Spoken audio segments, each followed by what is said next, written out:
علیکم دوستوں آج ہم جس موضوع پر بات کرتے ہیں وہ ہے بواسیر، یعنی کہ پائلز، ہیمورائڈز۔ دوستوں ویسے تو دیکھا جائے تو اس کی دو اقسام ہوتی ہیں، ایک خونی ہوتی ہے اور ایک بادی ہوتی ہے، یعنی ایک میں خون آتا ہے اور ایک میں صرف خارش وغیرہ ہوتی ہے اور بعض دفعہ موقع بھی ساتھ ہوتے ہیں۔ دوستوں اصل میں ہومیوپیتھی میں جو طریقہ علاج ہے اس میں سب سے اچھی بات یہ ہے کہ ہر مریض دوسرے مریض سے الگ ہوتا ہے، یعنی کہ ایک ہی بیماری میں ہماری بہت ساری ادویات استعمال ہوتی ہیں، لیکن ان ادویات کے استعمال کروانے میں ہمیں اس دوا کی مخصوص علامات کی ضرورت ہوتی ہے۔ اگر دوا کی مخصوص علامات مریض میں پائی جائیں تو مریض شفا یاب ہوتا ہے، ورنہ نہیں، کیونکہ ہومیوپیتھی میں بیماری اور مریض دونوں کی علامات لے کر مریض کو ہم دوسرے مریض سے ڈفرینشیٹ کرتے ہیں اور پھر اس کے مطابق ہم علاج معالجہ کرتے ہیں۔ تو دوستو اگر دیکھا جائے تو ہومیوپیتھی میں سب سے زیادہ استعمال ہونے والی ادویات میں ایسکولاسب ہے۔ ایسکولاسب میں بھی بواسیر پائی جاتی ہے اور اس میں بعض دفعہ خون بھی آتا ہے، لیکن اس کی جو سب سے زیادہ پینفل چیز ہے وہ ہے اس کی درد۔ پہانا کرتے ہوئے اتنی درد ہوتی ہے کہ ایسے لگتا ہے جیسے لکڑی کی بریک بریک چھلتر، جسے ہم چھوٹا سا پیس کہتے ہیں، وہ ایسے لگتا ہے جیسے پہانے کے رستے میں چبھ رہا ہے، اس قسم کی درد ہوتی ہے۔ لیکن اور ساتھ قبض ہوتی ہے اور کمر میں درد بھی پائی جاتی ہے۔ دوستو لیکن اس کی سب سے اہم علامات جس پہ میں کبھی ناکام نہیں ہوا وہ ہے کہ درد دھڑکن دار ہوتی ہے، یعنی کہ درد آتی ہے ختم ہو جاتی ہے، ایسے جیسے پلس چلتی ہے، اس قسم کی درد ہوتی ہے۔ تو دعا ہوگی ایسکولاسب۔ اس کے بعد ایلوز ایک ایسی دوا ہے جس میں درد کی نسبت جلن زیادہ ہوتی ہے، اور جلن کو ٹھنڈے پانی سے اگر آپ ہاتھ پانی کریں، استنجا کریں تو اسے سکون ملتا ہے وقتی طور پہ۔ لیکن ایلوز میں پہانا بے خبری میں نکل جاتا ہے، یعنی کہ مریض زور لگاتا رہتا ہے، پہانا نہیں آتا، لیکن اسے پتہ ہی نہیں چلتا اور پہانا نکل جاتا ہے۔ ہوا خارج کرتے ہوئے پہانے کا اخراج ہونے کا ڈر یا پہانا اخراج ہو جائے تو یہ ایلوز کی مین سمٹم ہے۔ اور دوسری سمٹم کہ اس میں جلن ہوتی ہے، جو کہ ٹھنڈا پانی لگنے سے اسے سکون ملتا ہے۔ دوستو ٹھنڈا پانی لگنے سے سکون ملنا ایک اور دوائی میں پایا جاتا ہے، وہ ہے برومیم۔ اب برومیم میں بھی جب مریض پہانے کے لیے جاتا ہے تو اسے جلن ہوتی ہے اور ٹھنڈا پانی لگنے سے اسے سکون ملتا ہے، لیکن اس میں پہانا ایلوز کی طرح نہیں ہوتا۔ پہانا اس میں قبض ہوتی ہے اور بغیر، یعنی کہ جیسے ایلوز میں ہوا خارج کرتے ہوئے پہانے کا اخراج ہے، وہ اس میں نہیں پایا جاتا، اور لیکن دونوں کو ٹھنڈے پانی سے سکون ملتا ہے۔ اگر پہانا ہوا خارج کرتے ہوئے خارج ہو جائے تو ایلوز ہوتی ہے، اگر پہانا نارمل ہو تو وہ برومیم کا مریض ہوتا ہے۔ دوستو اسی طریقے سے ایک دوا ہے کالی کارم۔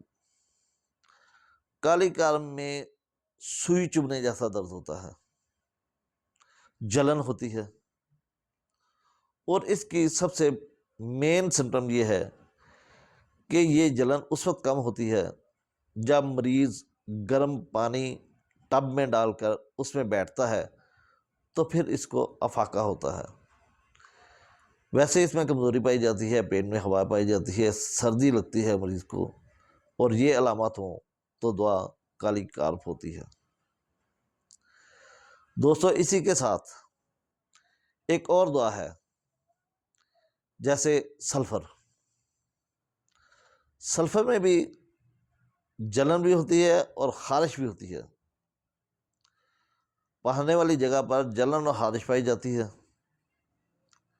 مریض میٹھا کھانا پسند کرتا ہے، اس سے بھوک برداشت نہیں ہوتی، یہ زیادہ دیر تک کھڑا نہیں رہ سکتا، یہ جتنا مرضی نہائے اس کی جلد میں قدرتی جو چمک ہوتی ہے وہ غائب ہو جاتی ہے، اور اسے بھوک برداشت نہیں ہوتی۔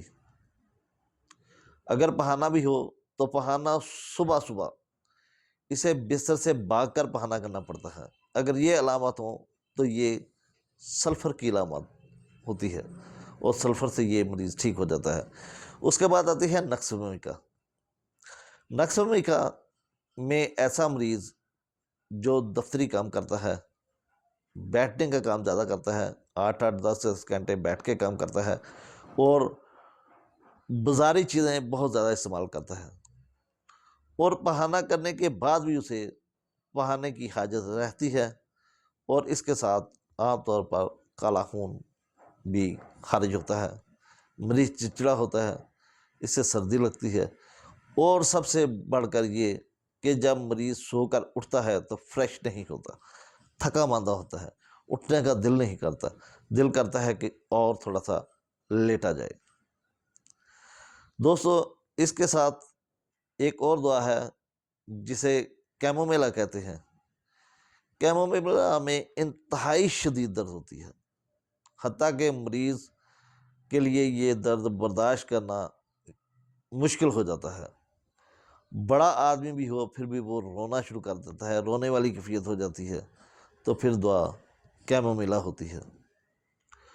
اور اگر کوئی ایسا مریض ہو جس کے پہانا کرتے ہوئے درد ہو، لیکن جب وہ ڈاکٹر کے پاس آتا ہے تو شکایت یہ کرتا ہے کہ ڈاکٹر صاحب مجھے پہانا کرتے ہوئے بہت زیادہ درد ہوتی ہے، اور ڈاکٹر کو ایسے بتاتا ہے جیسے وہ ابھی پہانا کر رہا ہے، یعنی کہ اسے یہ خوف ہوتا ہے کہ جیسے میں صبح اگر دوبارہ باتھ روم میں جاؤں گا تو کس طریقے سے پخانے کا اخراج کر سکوں گا، تکلیف بہت زیادہ ہوتی ہے۔ تو یہ دعا ہے جلسیمیم، یعنی کہ جلسیمیم میں ایک تو پخانا کرتے ہوئے درد ہوتی ہے، دوسرا آئندہ جو پخانا آنا ہے اس کے لیے بھی وہ خوف زدہ ہوتا ہے، فکر مند ہوتا ہے کہ دوبارہ اگر پخانے کی حاجت ہوگی اگلی صبح تو اس وقت میرا کیا بنے گا۔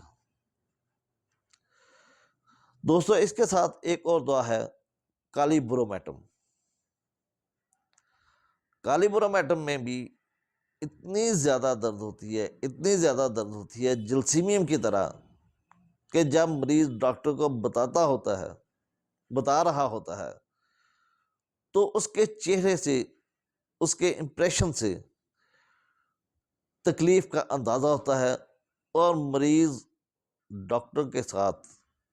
ڈاکٹر سے ہمدردی چاہتا ہے، اور چاہتا ہے کہ کیا ڈاکٹر صاحب آپ اسے ٹھیک کر سکتے ہیں، یا یہ ہومیوپیتھی سے ٹھیک ہو سکتا ہے۔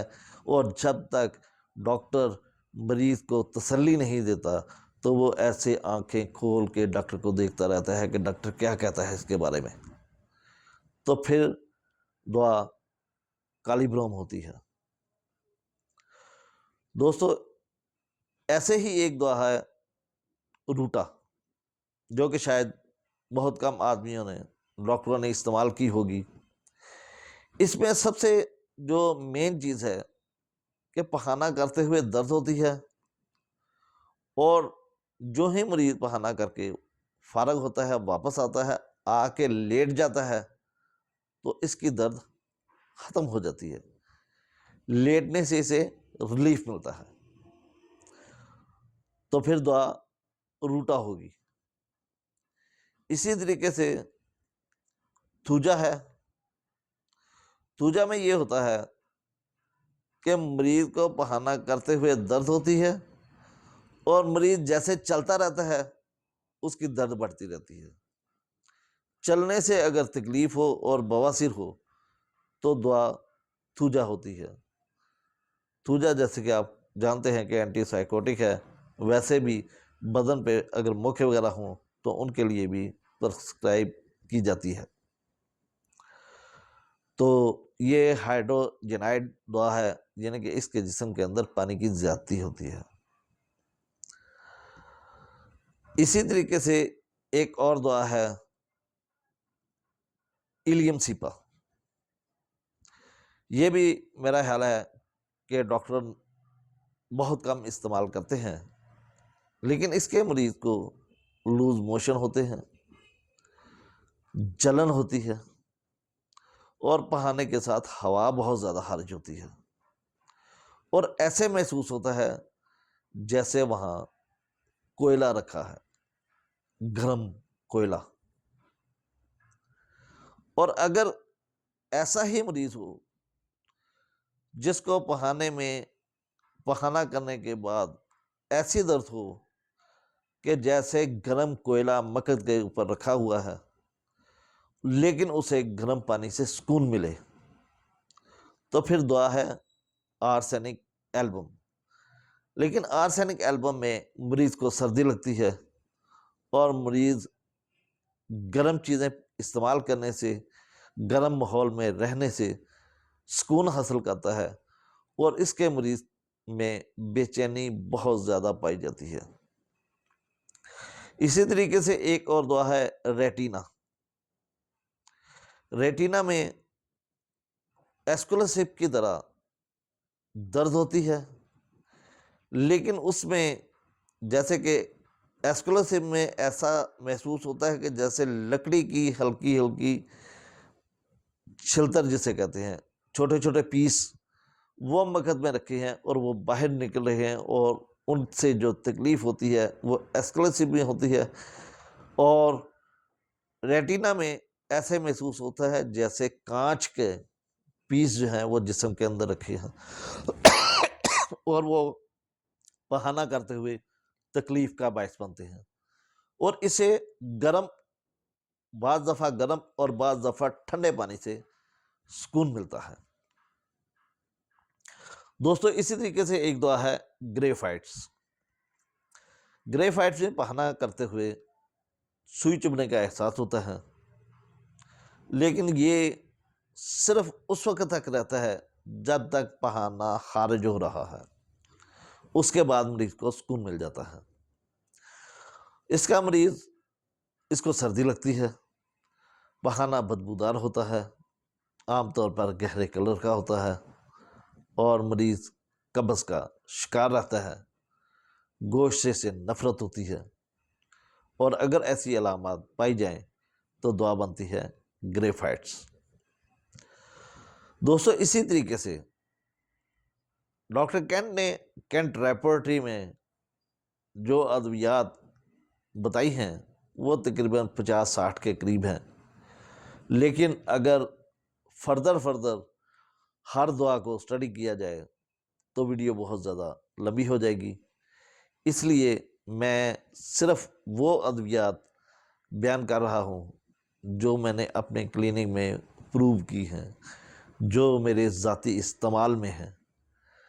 تو دوستو اس کے ساتھ آپ ایسا تھوڑی سی پرہیز کر لیں ایسی تمام چیزوں سے جو قبض پیدا کرتی ہیں، تیز مرچ مسالہ اور بنا ہوا گوشت وغیرہ، اس سے پرہیز کر لیں، قبض نہ ہونے دیں، تو آپ کو کافی حد تک اس میں ریلیف مل جاتا ہے۔ دوستو اگر آپ کو یہ ویڈیو پسند آئے تو چینل کو سبسکرائب کریں، ویڈیو کو شیئر کریں، اور تاکہ ہماری آنے والی ہر ویڈیو آپ تک بآسانی پہنچ سکے۔ اسی کے ساتھ اجازت چاہتا ہوں۔ اللہ حافظ، اللہ نگہبان۔